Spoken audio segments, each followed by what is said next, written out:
大家好，歡迎收睇今期拖拖拖，我係你哋嘅主持人沈哲瀚律師。大麻友嗨爆打傷住客，業主埋單。喺我哋今日講呢個咁驚心動魄嘅案件之前呢，我哋首先分享另外一單有趣嘅法庭新聞啊！無敵海景也敵不過中國人嘅無敵大樹。嗱，呢一餐新聞嘅主人翁呢，就係一位叫做 Roberta 嘅業主。咁啊 Roberta 咧就係居住喺呢一個三藩市嘅 Golden Gate Heights一個高級嘅住宅區嗰度嘅，就位於15 Avenue 1607號。嗱，咁佢咧就聲稱啊，佢由1973年咧開始住喺呢間屋咧，佢間屋嗰度咧就有一個無敵嘅海景，可以睇到晒整個日落區，同埋見到大洋灘呢個 Ocean Beach 嘅風景嘅。咁但係自從2017年起咧，佢開始發覺咧出現咗問題啦。嗱，咁事關咧阿 Roberta 咧嘅鄰居啊，係位於呢個 Lomita 街嘅148號咧。咁就佢嘅後一咧有兩棵嘅大樹咧，就越生越高。咁而且咧就擋住佢呢個嘅無敵海景。嗱，呢個 Lomita 街嘅鄰居咧就係 Albert Wong 同埋 Victoria Wong 黃氏夫婦。咁啊 Roberta 咧就通知黃氏夫婦咧就話：喂，你有兩棵大樹依家咧睇嚟咧真係生得好高喎！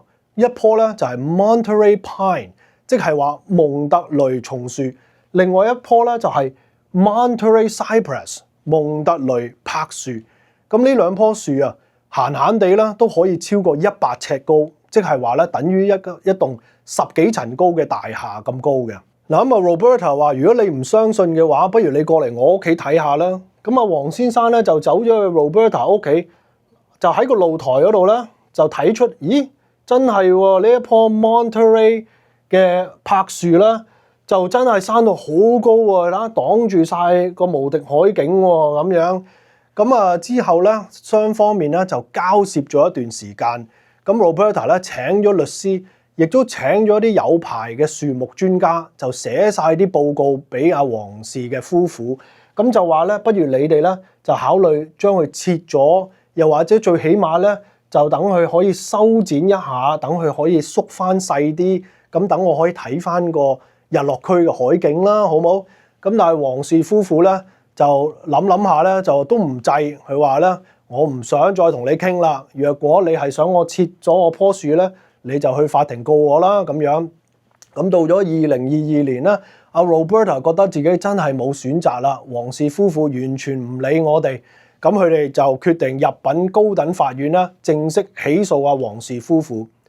嗱，咁雙方面打官司打咗總共4年咁耐啊，咁就雙方面都花費咗唔少嘅律師費，咁終於咧喺2026年嘅4月份咧就達到咗一個庭外嘅和解啦。嗱，咁根據雙方面嘅和解協議書啦，咁啊黃氏夫婦咧就答應咧可以切除呢一個嘅 Monterey 松樹，咁而呢個 Monterey 嘅柏樹咧，佢咧就話唔使切除，咁但係咧就要修剪到咧好似一棵聖誕樹咁樣嘅形狀，咁而且咧要收翻佢矮啲，縮翻佢瘦啲咁樣，即係幫佢剪一個大嘅髮型咁樣啦，係咪？咁咧就剪到好似呢一個紅色嘅箭嘴呢度指住咁樣，咁跟住咧阿 Roberta 咧就可以享受翻更加多嘅無敵日落區海景啦。咁呢單案件咧就係咁樣咧，雙方面嘅妥協咧就正式和解咗。嗱，依家咧就由我哋嘅記者 Happy 去同大家報道。Hello， 大家好，我係 Talk Talk Talk 嘅記者 Happy。三藩市家長威脅華裔老闆娘，佢話唔退錢俾我，我就寫臭你間托兒所。話說喺三藩市1701號17街，大概係喺 Potrero Hill 嗰個區域，有位華裔，佢叫楊柳，我哋簡稱佢為楊女士啦。佢喺嗰度開咗間托兒所。咁喺2024年8月份嗰陣呢，就有位家長，佢叫 Al Hariri。Al Hariri 呢位家長呢，佢就想幫個女辦理退學，要求校方退回3000蚊嘅按金同埋學費俾佢哋。學校就話合同寫明要1個月前通知先有得退。Hariri 就話：如果你哋唔退錢俾我，我就會連同5位唔同嘅家長一齊上網寫衰你哋，仲會用啲特別嘅方法，令到你哋間學校嘅負面評價永遠喺 Google 嘅第一頁落唔嚟。咁學校驚咗佢，最後退咗1000蚊俾佢。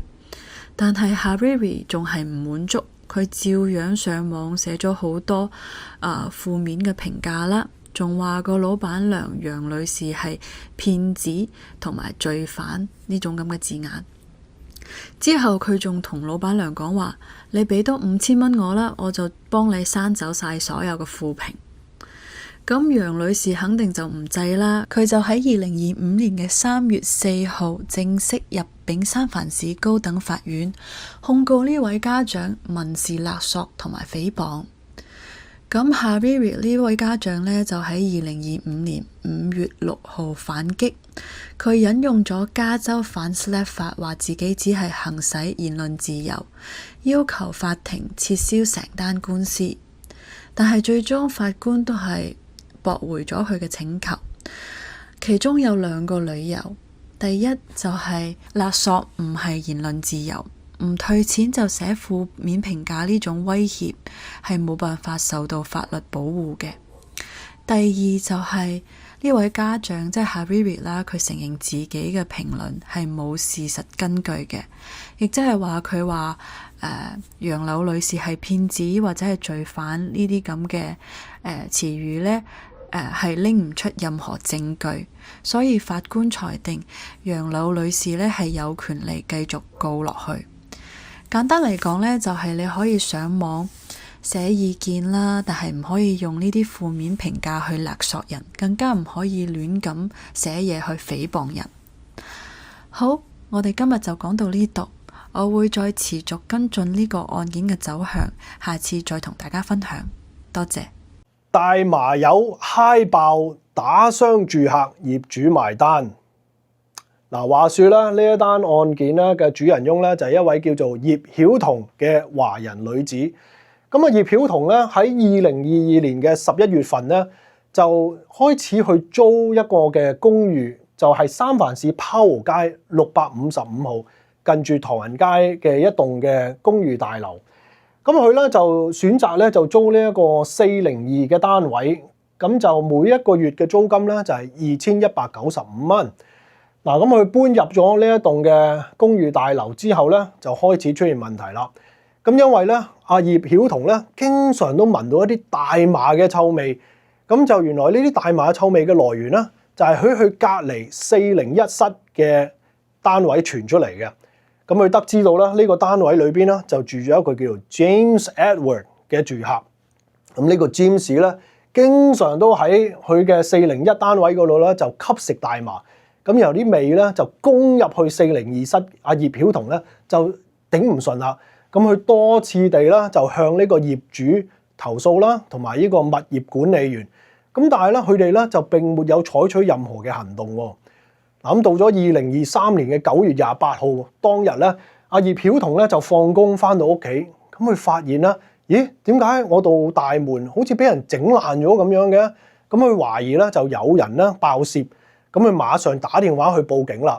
咁佢打完俾警察局之後咧，就打電話俾佢嘅朋友去求救。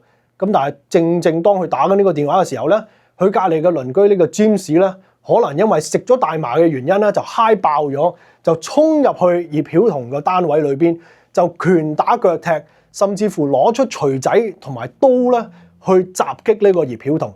咁葉曉彤咧不能夠抵抗呢個食到嗨爆晒嘅大麻油。跟住俾佢打咗落地下嗰度，頭部、手同埋腳咧都受到嚴重嘅傷害。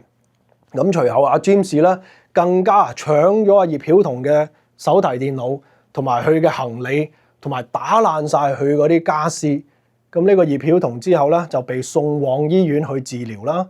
咁治療完之後咧，葉曉彤覺得咧心裏邊實在係太過恐懼，唔敢再翻去呢一個嘅公寓大樓嗰度啦。咁佢唯有咧就喺酒店嗰度暫時居住。咁起初啊，業主咧都好關注阿葉曉彤呢一單嘅打鬥案件，咁就係願意咧去支付葉曉彤嘅酒店費咁樣。咁但係過咗1個星期之後咧，業主咧就冇晒聲氣啦，唔再理會呢個葉曉彤。咁葉曉彤咧亦都唔敢再翻去呢個Powell街嘅 apartment 嗰度繼續居住。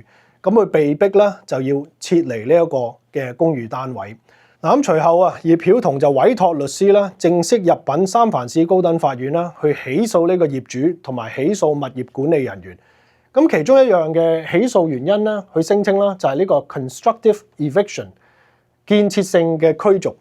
嗱，咁意思咧就即係話業主佢咧就通過一啲不當嘅行為咧，令到呢一個嘅居住單位咧係不能夠再居住啦。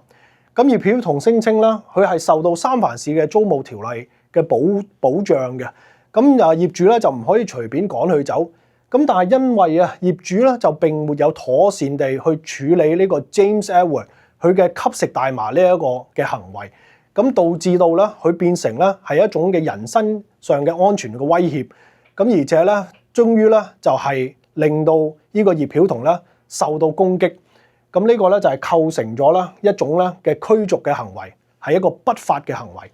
咁依家咧呢單案件咧正在喺三藩市嘅高等法院嗰度處理緊。咁若果你係喜歡收睇我哋今期托托托呢個節目咧，就記住訂閱呢一個頻道、點讚同埋同你哋嘅朋友分享呢一條短片。下次再見，拜拜。